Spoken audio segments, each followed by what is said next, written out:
আশা করি যে যেখানেই আছেন ভালো আছেন, সুস্থ আছেন। আজকে আমাদের আলোচনার বিষয় হলো রাষ্ট্রনায়ক বা স্টেটসম্যান।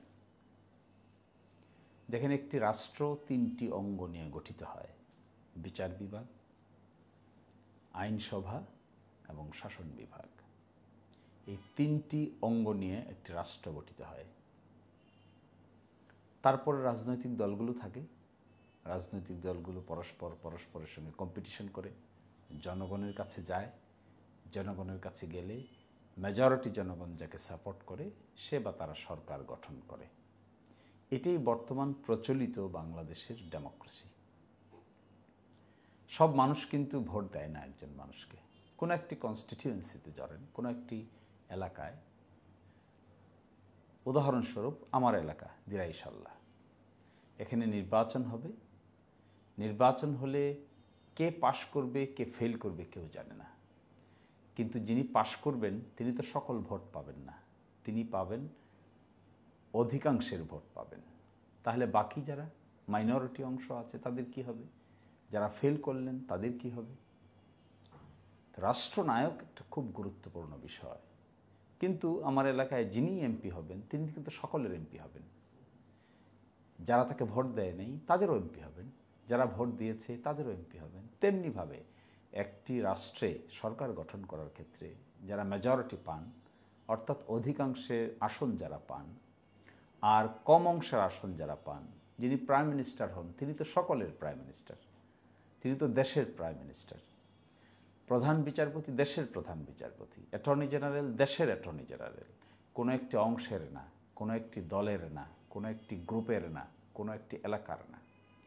একজন ব্যক্তি যখন এই অংশটুকুর উপরে উঠতে পারেন, দলীয় স্বার্থ, ব্যক্তি স্বার্থ, আর্থিক স্বার্থ, গোষ্ঠীগত স্বার্থ, এগুলোর উপরে উঠতে পারেন, উঠে রাষ্ট্রটাকে একসাথে দেখতে পারেন, জনগণকে একসাথে দেখতে পারেন, তখন সেই ব্যক্তি আস্তে আস্তে রাষ্ট্রনায়ক হয়ে ওঠেন। অর্থাৎ যদিও দলীয় প্রধান থাকেন কিংবা দলের পরিচয় থাকে, কিন্তু একটা সময় পরে দলের চাইতেও দেশের পরিচয়ই বড় হয়ে ওঠে।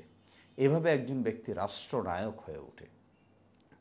বলা হয়ে থাকে আমাদের দেশে, এইভাবে রাষ্ট্রটাকে নতুন করে গঠন করার ক্ষেত্রে শহীদ প্রেসিডেন্ট জিয়াউর রহমানকে সবাই ভিন্নভাবে চিত্রিত করেন এবং তার এই যে এক্সাম্পল, তিনি রাষ্ট্রটাকে অনেক বড় করে দেখেছেন।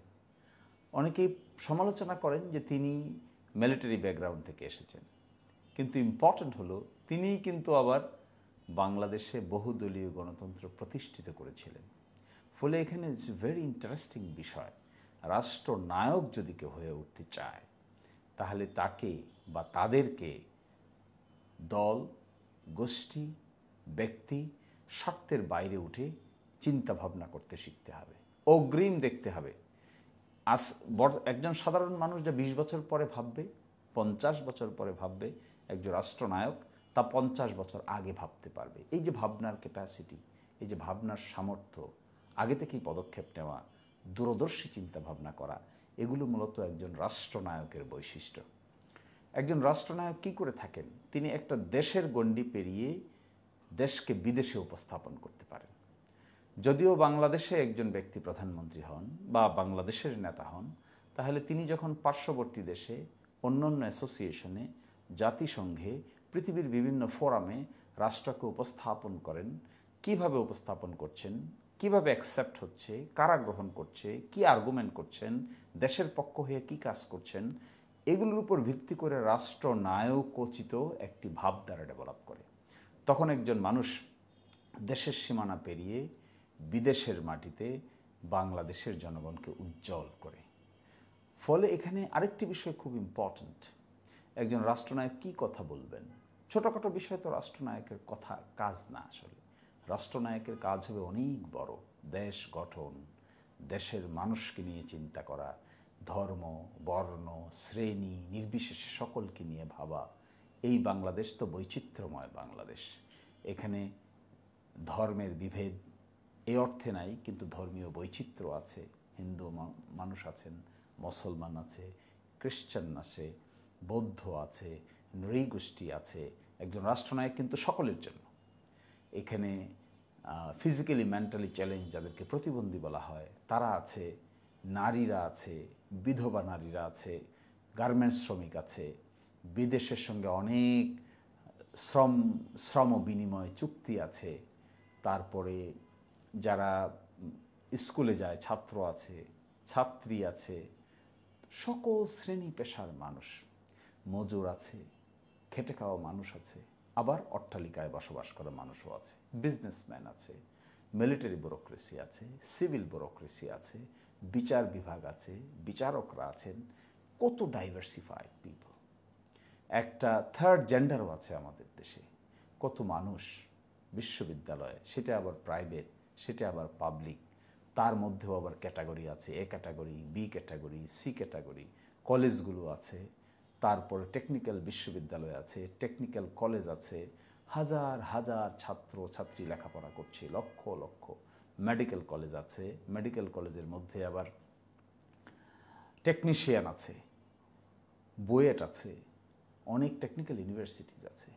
এই যে পুরো একটা কর্মযজ্ঞ, ক্যাডেট কলেজগুলো আছে দেখবেন, অনেক বিশেষায়িত ক্যাডেট কলেজ আছে। এই পুরো কর্মযজ্ঞটাকে ধারণ করতে পারা একটা বিরাট ব্যাপার। সাময়িক অর্থে আমরা যারা রাষ্ট্রনায়ক হতে পারি না, কেন পারি না? কারণ এই পুরো কর্মযজ্ঞটাকে ধারণ করতে পারি না। আমরা সবসময় ওই আগে নিজেকে প্রাধান্য দিই, আগে নিজের অংশটুকু চাই, আগে চাই হলো আমি কি পেলাম, আমার দল কি পেল, আমার গোষ্ঠী কি পেল, আমার এলাকা কি পেল। যখন আমি এটা করতে যাই তখন রাষ্ট্রনায়কের যে আচরণ, সেটি কিন্তু আর প্রতিফলিত হয় না। ফলে একজন রাষ্ট্রনায়ক হয়ে ওঠা, 55,000 বর্গ মাইলের একজন রেপ্রেজেন্টেটিভ হয়ে ওঠা ট্রু সেন্সে, যেখানে নারী, পুরুষ, বৃদ্ধ, আবাল, বনিতা সকলেই রিলাই করতে পারবে, সকলের আশ্রয়স্থল হয়ে উঠবে, রাষ্ট্র হয়ে উঠবে রাষ্ট্রনায়কের নেতৃত্বে একটা অভয়ারণ্য। ইভেন দেখেন, এই অভয়ারণ্য শুধু মানুষের জন্য না, এই অভয়ারণ্য কিন্তু পশুর জন্য, এই অভয়ারণ্য কিন্তু পাখির জন্য, পরিবেশের ক্ষেত্রেও। তখন একটা ব্যক্তি দলের সীমানা পার হয়ে রাষ্ট্রীয় সীমানায় অংশীদারিত্ব খুঁজে পায়, নেতৃত্ব প্রতিষ্ঠিত হয়। আমরা যখন একজন ব্যক্তি বা একটা দলকে রাষ্ট্রনায়ক হিসেবে বলবো, তখন আমাদেরকে অ্যাডভান্স হয়ে চিন্তা করতে শিখতে হবে, বুঝতে হবে, কাজ করতে হবে। মানুষ যা 50 বছর পরে সামনে আসবে, আমাকে এখনই তা বুঝতে হবে। যদি আমি তা বুঝি, তাহলে আমি রাষ্ট্রনায়কিত আচরণ করছি এবং আমার আচরণ দীর্ঘমেয়াদী প্রভাব পড়বে। একটা জাতীয় পরিচয়ের ব্যাপার আছে, জাতি সম্মুখ পানে অগ্রসর হবে। নেইবারিং কান্ট্রিগুলোর সঙ্গে কী হবে, এজেন্ডাটা কী হবে, ইস্যুটা কী হবে, সেই ইস্যুতে কোনটা প্রায়োরিটি পাবে, কোনটা 1 নম্বর হবে, কোনটা 2 নম্বর হবে, এগুলো বুঝতে পারাও কিন্তু রাষ্ট্রনায়কের বড় কাজ। একজন রাষ্ট্রনায়কের আর একটা বড় কাজ হলো সে টিম বিল্ড করতে পারে, তার টিম লাগে। এত বড় রাষ্ট্র পরিচালনা তো একজন ব্যক্তির পক্ষে সম্ভব নয়। কম্পিটেন্ট লোক দরকার, সৎ লোক দরকার, যোগ্য লোক দরকার। শুধু সৎ হলেই হবে না, যে বা যারা কাজ পারে না, শুধু সততা দিয়ে তো কাজ হবে না। আবার যে বা যারা কাজ পারে আবার অসৎ, তাদের দিয়েও কাজ হবে না। হতে হবে কনক্রিট, অনেস্ট এবং কম্পিটেন্ট পিপল। আপনি একজন মানুষকে লক্ষ লক্ষ মিলিয়ন বিলিয়ন ডলারের বিজনেসের জন্য দায়িত্ব দেবেন, তার কত কম্পিটেন্ট হওয়া প্রয়োজন, তাকে তো এটা বুঝতে হবে। অনেক বড় এজেন্ডা। আপনি বাংলাদেশকে নিয়ে পার্শ্ববর্তী দেশে ডিপ্লোমেসি করতে দিবেন, কাকে দিবেন? বুঝতে তো হবে, জানতে তো হবে, ইতিহাস জানতে হবে, এক্সপেরিয়েন্স থাকতে হবে, তবেই সেটা পারবে। বাংলাদেশের একজনকে অর্থের দায়িত্ব দিবেন, টাকা পয়সার দায়িত্ব দিবেন, বাংলাদেশ ব্যাংকের দায়িত্ব দিবেন, চিফ জাস্টিসের দায়িত্ব দিবেন, চিফ ইলেকশন কমিশনের দায়িত্ব দিবেন, অ্যান্টি কারাপশন কমিশনের দায়িত্ব দিবেন, প্রধান সেনাবাহিনীর প্রধান বানাবেন, সচিবালয়ে সচিব বানাবেন। কত বড় ডাইভার্সিফাইড ওয়ার্ক। যাদের মধ্যে এই অনেস্টি ইন্টিগ্রিটি থাকবে না, তারা রাষ্ট্রনায়ককে সহযোগিতা করতে পারবে না। রাষ্ট্রনায়কের তো 2টো হাত, 2টো পা, 2টো চোখ, কিন্তু তার সঙ্গে রাষ্ট্র পরিচালনার জন্য তো আরও চোখ, আরও হাত, আরও পা দরকার, আরও মন দরকার, আরও মনন দরকার। আরেক রাষ্ট্রনায়কের একটা বড় কাজ কি হয় জানেন? বড় এক্সাম্পল হয়, ইয়াং মাইন্ডকে ইন্সপায়ার করতে পারে। রাষ্ট্রনায়কের কথায়, আচরণে, কর্মে, চলনে, বলনে ইয়াং মাইন্ডস যারা আছে, নতুন প্রজন্মের মানুষরা উৎসাহিত হয়, ইন্সপায়ার্ড হয়। একজন ব্যক্তি কয়টা কাজ করবে, কিন্তু 18 কোটি লোক যদি কাজে অংশগ্রহণ করে, ঝাঁপিয়ে পড়ে, খাল খনন করে, নদী খনন করে, তাহলে তো বাংলাদেশ পরিবর্তন হয়ে যাবে। তা রাষ্ট্রনায়কের কাজ তো প্রতিটা কাজ করে দেওয়া নয়। রাষ্ট্রনায়কের কাজ হলো এই ব্যক্তিবিশেষগুলোকে উৎসাহিত করা, ইন্সপায়ার করা, ক্রেডিবল করা, তাহলে দেখবেন একজন রাষ্ট্রনায়ক প্রকৃত অর্থেই কিন্তু রাষ্ট্রের জন্য বিরাট বিরাট সম্পদ। এই ক্ষেত্রে গিয়ে একজন মানুষ আসলে সে তার আর দলের গণ্ডির মধ্যে থাকতে পারে না, সে তার আর এলাকার গণ্ডির মধ্যে থাকতে পারে না, সে তার স্কুলের গণ্ডির মধ্যে থাকতে পারে না, মাদ্রাসার গণ্ডির মধ্যে থাকতে পারে না।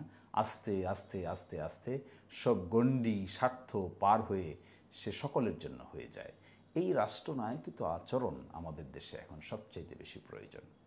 এই গণ অভ্যুত্থানের পরে যে সুযোগ সৃষ্টি হয়েছে, রাষ্ট্রনায়কোচিত আচরণ নিয়ে যদি এই রিফর্ম প্রক্রিয়াকে কন্টিনিউ করে নতুন বাংলাদেশ যাত্রা শুরু করতে পারে, আমি মনে করি এটা খুবই বড় ধরনের একটা সুযোগ এই রাষ্ট্রটাকে গঠন করা। কে নেবে সেই দায়িত্ব? এটিই মূল প্রশ্ন। আমরা দেখি, অপেক্ষা করি ভালো দিনের জন্য। Thank you and thank you everybody.